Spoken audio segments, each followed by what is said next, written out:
Hello, guys. Welcome to the Spinnaker Spoilercast. Today we are talking about the movie The 13th, which is a documentary on Black lives. It's very interesting. 1 out of 4 human beings with their hands on bars, shackled, in the world are locked up here in the land of the free. Khalif Browder was walking home from a party when he was stopped by police. Then they said, we're going to take you to the precinct, and most likely we're going to let you go home. And then I never went home. The 13th Amendment to the Constitution makes it unconstitutional for someone to be held as a slave. There are exceptions, including criminals. The loophole was immediately exploited. What you got after that was a rapid transition to a mythology of black criminality. Some people got the real problem. Animals, beasts that needed to be controlled. You better believe it. I'm only human. It became virtually impossible for a politician to run and appear soft on crime. The kinds of kids that are called super predators. Millions of dollars will be allocated for prison and jail facilities. 3 strikes and you are out. It was an enormous burden on the black community, but it also violated a sense of core fairness. Some people got the real problem. The states were required to keep these prisons filled, even if nobody was committing a crime. It's so difficult to talk about mass incarceration because it has become heavily monetized. I'm only human. The focus is on taking people from prison, putting them in community corrections, parole, and probation. How much progress is it really? Now there's a private company making money off the GPS monitor. We now have more African Americans under criminal supervision than all the slaves back in the 1850s. I'm only human. We are the products of the history that our ancestors chose. Products of that set of choices that we have to understand in order to escape from it. We should go looking somewhere high.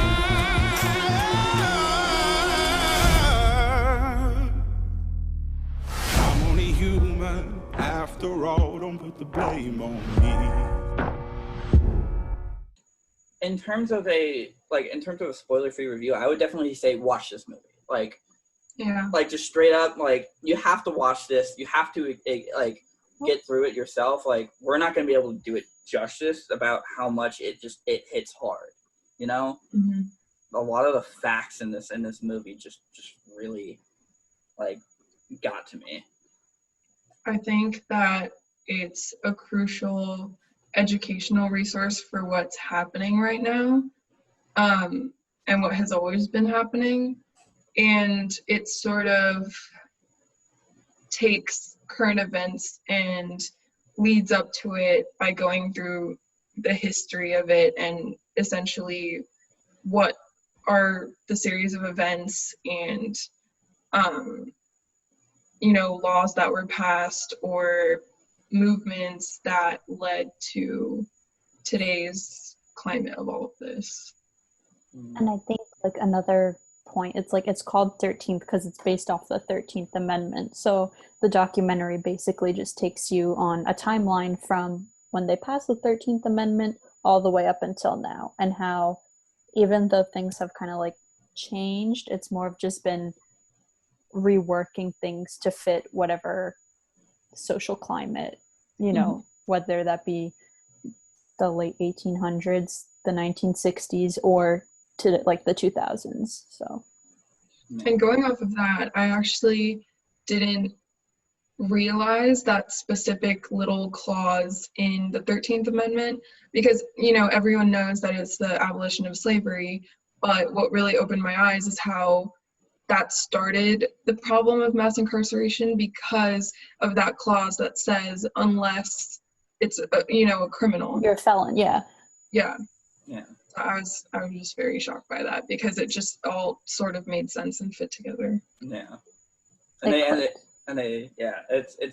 that clause really just recontextualizes all of the actions that we've got us to this point, and the movie really is about how we've gotten to this point and how we've intentionally gotten to this point, and how all the problems that we have right now, and had back then, because this movie was made. When was this movie made? I can't remember. Let me look it up. A few years ago, I think. Yeah. Let me look that up.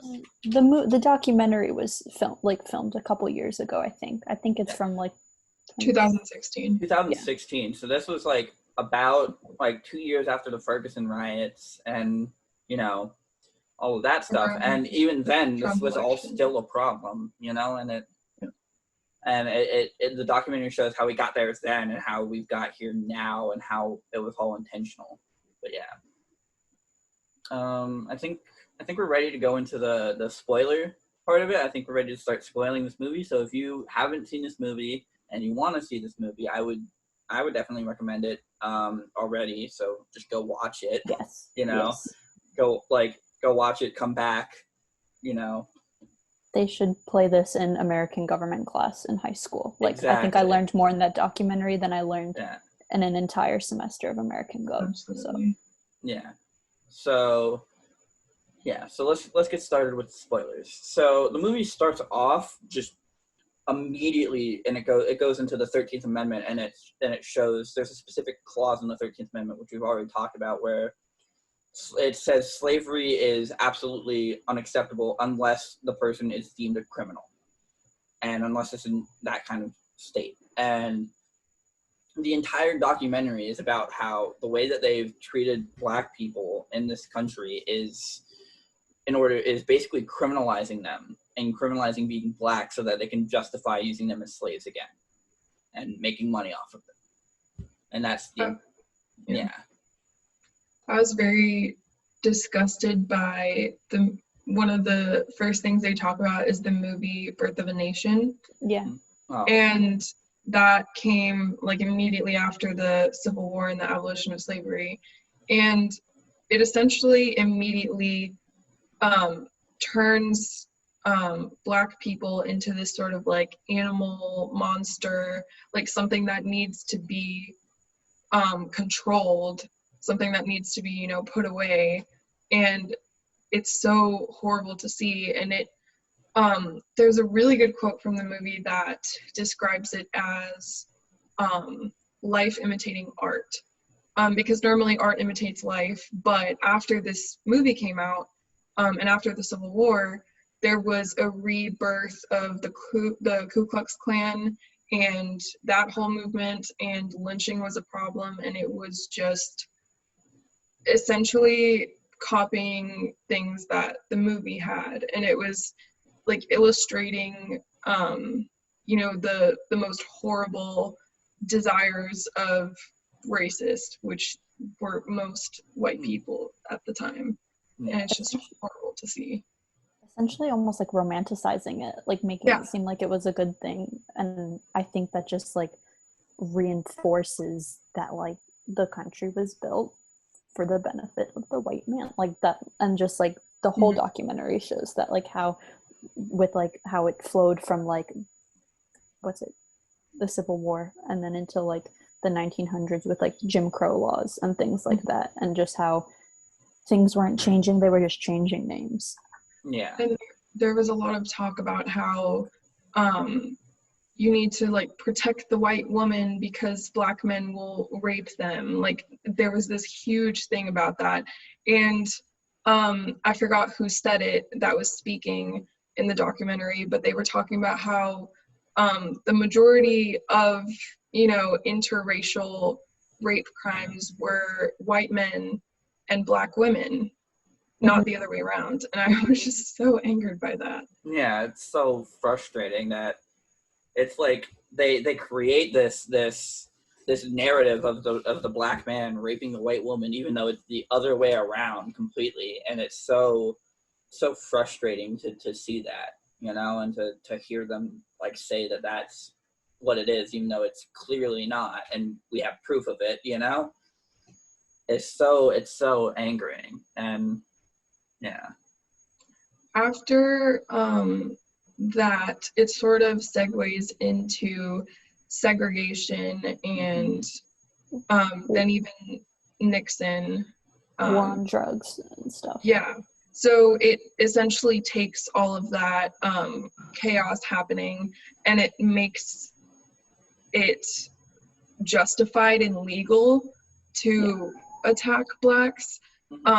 And it's just really horrible because Nixon essentially, in a legal way, says, you know, drugs are the problem. Drugs are what we should be fighting against. And drugs are in these poor communities, in these Black communities. And so the war on drugs ends up being an indirect, they don't state it directly, but a war on colored people of color.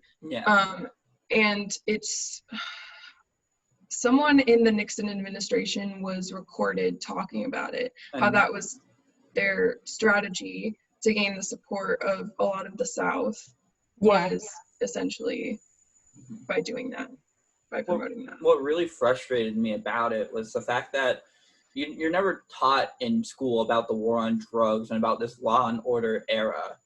And like, you're taught in school that after segregation, racism's done. We did it. We're done. We're out of racism. You know, there's no more. But it just kept going. It didn't stop. Nixon took the ideas of segregation and changed them around to make it so that rather than having it be in the open streets, it was just taking Black people and putting them away in jail because they had drugs. You know, and it's frustrating to see that. We're not taught that in schools. We're not shown that racism still kept happening and it didn't end with continues to happen. It continues to happen. And it just keeps changing under a different name. And now we're in like the law and order part where it's like they use this idea of law and order as an excuse to lock up people they think are criminals. But they know they're not criminals. That's the thing. They know that they're not being criminalized, and even like if they are, it's like they're doing crimes on themselves, like with drugs and being drug users, and they take that and then they put them away so then they can't vote and then they don't have a voice anymore, and it's so frustrating to see, you know, because sorry. Oh, no, it's okay. I think another big part, I had to look up the name just to make sure I was getting it right, but the organization ALEC, the American Legislative Exchange Council. So that's like a whole entity that writes out bills, writes out legislation. Yeah. And it's corporations, organizations, and then giving them to senators across the country. And there was even a scenario where like I think it was, I don't know what state he was a senator of, he didn't even take the ALEC logo off of the paper, kept it there, and the court was like, you didn't write this bill. And he's like, yes, I did. Like, and the logo's right there. Yeah. So just seeing how they treat it like a business. It's all about corporations getting money. I actually didn't sort of understand those presidencies so much before watching this documentary, and I learned a lot from this documentary because you see that like even though Nixon started this idea of the war on drugs and law and order, his was sort of like the idea of it, did they say? Yeah, the idea of it starts happening, but then with Reagan and Bush and Clinton, it starts actually forming into an actual war. And in Clinton's presidency, the incarceration rate goes way up, way up. Which year was it? Like the 80s, where it went from 700,000 people to like 1990-ish. Either way, it's at like 2 million. They have a timeline. When they're going, that's one thing I really liked about the documentary was anytime they jump in the timeline to like another president or another thing happening, they show the year and they show the incarceration rate go up and like when it spikes. And yeah, I remember 2016 was a spike. Yeah. Another thing I found, they didn't really mention this in the documentary, but I find it really funny. All of the presidents who were focused on this idea of law and order ended up being pretty criminal presidents. Like Nixon got impeached for the Watergate scandal, and Reagan did the Iranian Contra scandal, and then you have Bill Clinton, who also got impeached. And I just find that really funny that all the people that were focused on this idea of law and order and being, and cracking down on crime ended up being criminals themselves. It's really interesting how they talk about it in the documentary, how it's essentially, it was like a tactic to win elections, and it was just this huge narrative that they created. But the scary part is that so many people believed it, and that it just kept happening and kept even growing. Mm-hmm. And it's just horrible to see. Yeah. And just like a lot of the dialogue you hear in the movie from like the movements in the 60s are like the same dialogue you hear today. It's just like it didn't change. It doesn't change. It's the same thing. Like, the riots are for the same reason. It's all for the same things, and it's going under a new name, Yeah. I didn't know that this could just, I mean, I know I'm super just like, this has been a huge time of like further educating myself, especially this documentary.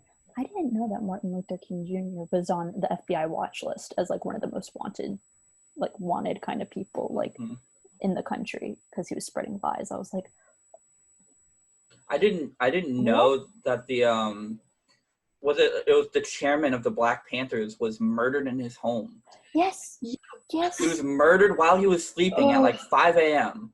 And he was our age. He was a college student. He was like 21, 23, like young. Yeah. That. And they just murdered him in his bed, and that made me so angry. It made me think about the Breonna Taylor case. Yeah.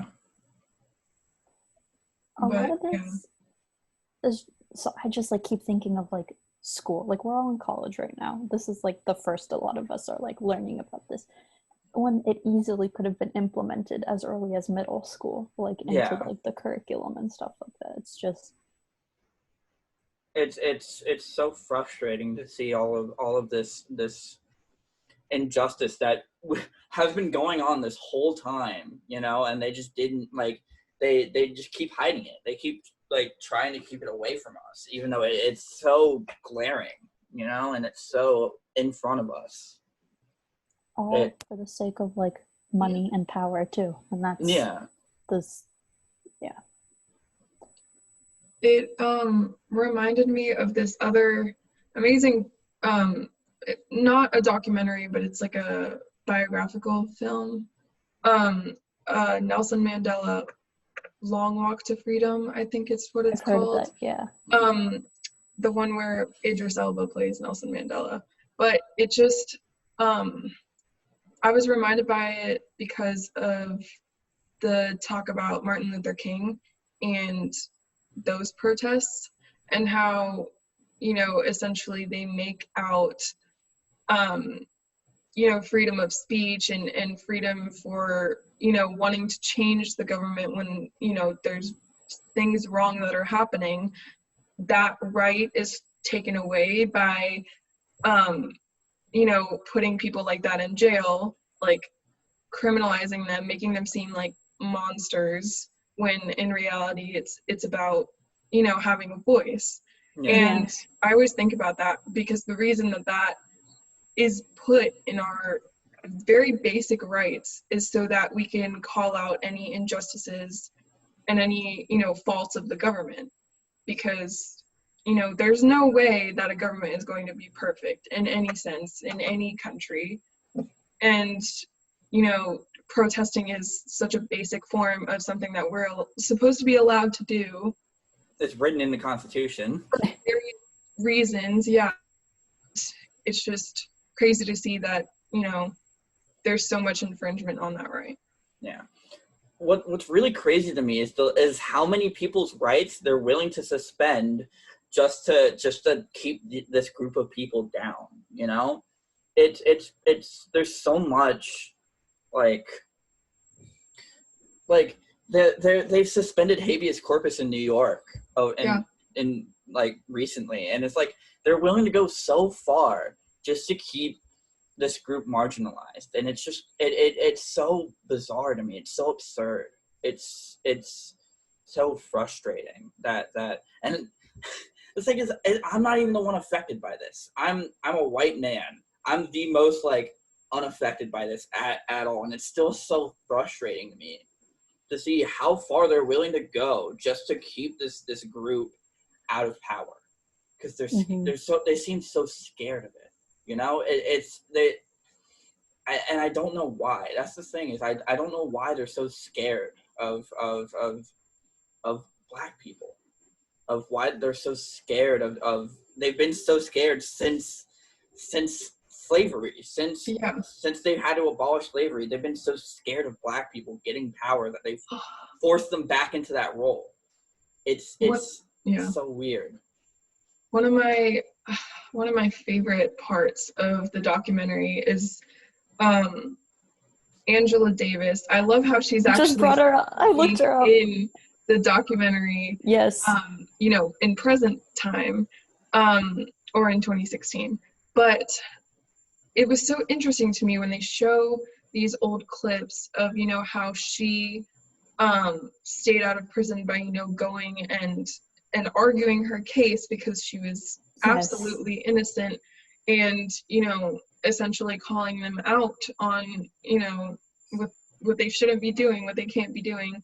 And there's this very interesting conversation that she has where, you know, someone asks her about violence and about, you know, how she feels about that. And then she sort of flips it on its head and she's like, well, why are you asking me about that? It's so interesting to me because you don't know what it's like for a Black person to grow up in a home where, like, I heard bombings in my neighborhood and our house was shaking, and my dad always had to have guns so that, you know, we were prepared for an attack to happen at any given moment. And, you know, it's just ridiculous because it's still happening, and you just see that she is a elderly woman now, and the same problem in the documentary happening, and it just doesn't make any sense at all. I just don't understand. Innocent people should not be in jail. Guilty people should be in jail, but even that part is not perfect in our society. Like, it's way wrong. It's way off. And this documentary just illustrates it perfectly.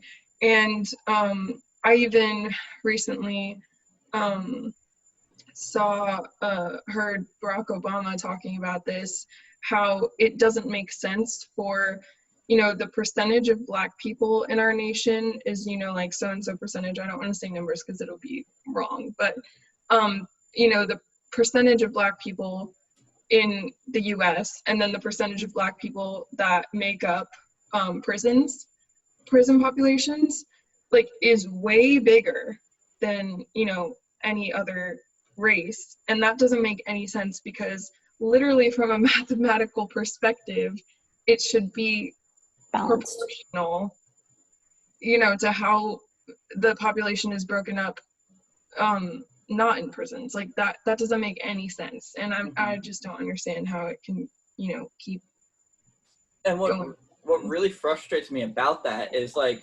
people who are against Black Lives Matter will use that as an excuse of why, like, Black people are, like, good. It's like, oh, they're naturally criminals and stuff like that. But it's because we've put them into this role. We've criminalized the entire documentary is about how we've criminalized being Black.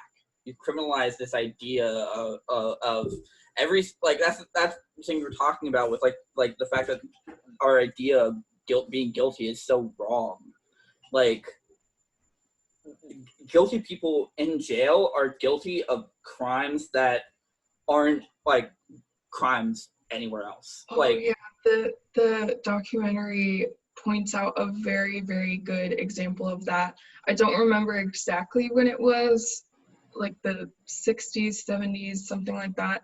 But when the whole crack cocaine thing happened, and how cocaine was like a powder, it wasn't like really drugs, and the whole idea of crack being, you know, a lower form, and it's in Black communities and stuff like that, which is bizarre to me because there was this one case of a Black woman that was transporting crack, like she was transporting it, and she got like life in prison. And then, you know, white people that get caught with, you know, the same thing. It was just like a slap on the wrist. Yeah, a slap on the wrist. And it just, that does not make any sense in the justice system. Like, if you're following it how it should be, that's wrong. That's not how that goes. It's very wrong, you know, and it's frustrating to hear all of this stuff, you know, especially as somebody who doesn't see it. You know, we don't feel this. We're the ones that are on the other side, where we're the ones that are getting the slaps on the wrist, and it's Absolutely. like, it's frustrating to see that, like, I can get pulled over and like have committed like 3 different like violations, and so let me give you an example. I got pulled over once because I was speeding and I messed up a lane change or something like that, and it was because I was panicking, and the officer pulled me aside, and he was like, I could give you like $1,000 ticket right now, but I'm gonna let you go free. If I was a Black person, I would have gotten that $1,000 ticket and probably been put in jail. And it's so angering to me that just because of the fact that I'm white, I get this privilege of not, you know, it's so, and it's just, it makes me so angry. Yeah. I think like the main points from it is, if you like, this kind of a documentary starts the conversations, it gets the conversations flowing, it gets you thinking and seeing, you know, how you can take action from that and things like that. And I mean, if you want to learn more, like if all of this is like new to you while listening to this, watch the movie. It's a great documentary, sums it up really well. There's so much stuff that we're talking about right now that like they go way more into in the documentary. Yeah. And a bunch of other just things too. Also, I would definitely recommend watching this with other people, because I watched this with my girlfriend and our friend, and it really helped us. We talked a lot about the situations that are happening now and about the movie and stuff like that. And it definitely it's a movie to talk about. It's something to discuss, because it needs to be talked about, and it's a very important issue. Absolutely. Yeah. Not to mention the music throughout it during like the transitions was really good too. Oh, for sure.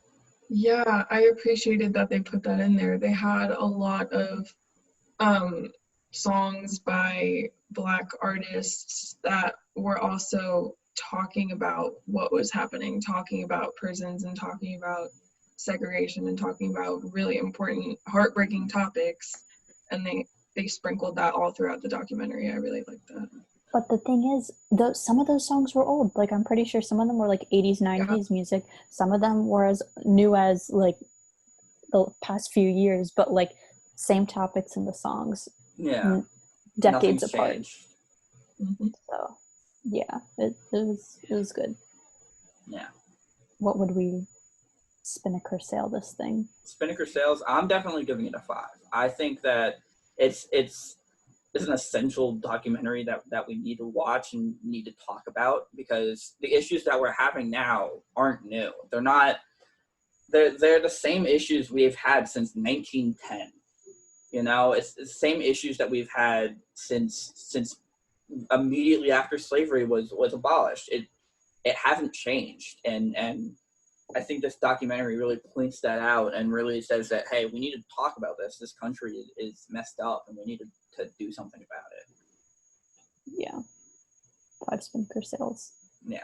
Yeah. 6 out of 5 Spinnaker sales. Yeah. 6 out of 5. Just give them all 10. I can't even express how important it is. And like Carissa said earlier, it's definitely something that I would have wanted to see in a government class, not even a government class, a history class, class that everyone's required to take. This should be shown in those classes. Yeah. And those things should be taught in those classes, because I definitely remember, especially, you know, my AP US history class in junior year, I remember, not even glazing over this stuff at all. Like, it barely touched on any of this. We briefly talked about Nixon and Reagan, and it wasn't even about, mass incarceration. So I just think that that's a very, very skewed way of learning. Yeah. And this documentary just, I shouldn't be in college learning all of this. You know what I mean? Like, this should be something that was taught way earlier. I would say high school minimum, Right. Absolutely. Like high school latest to be the first exposure. I think you could. I think 8th graders could comprehend the film. They spelled it out pretty easily. You know I what I watched mean? it with my little sister. Yeah, but that's our take. Yeah. Everybody should watch it. Please. What do you think about the film? Leave it in the comments down below. Have a conversation if you watch this film, have a conversation with people about it, and keep talking about it. The issues that we have today are that we didn't talk about it enough, and we need to talk about it more. So talk about it, discuss it in the comments, and with your family, with your friends and stuff like that, and just have a conversation about it. It's a great first step. Yeah. Mm-hmm. And I think that's the key first step. There's going to be more steps after that, but this is the first step in changing. Thank you guys for watching. We really appreciate you guys watching this, especially in these times, and we hope that this discussion helps somebody out and helps us and helps develop the ongoing situation, And so, thanks for watching, and we'll see you next time. Thank you, guys.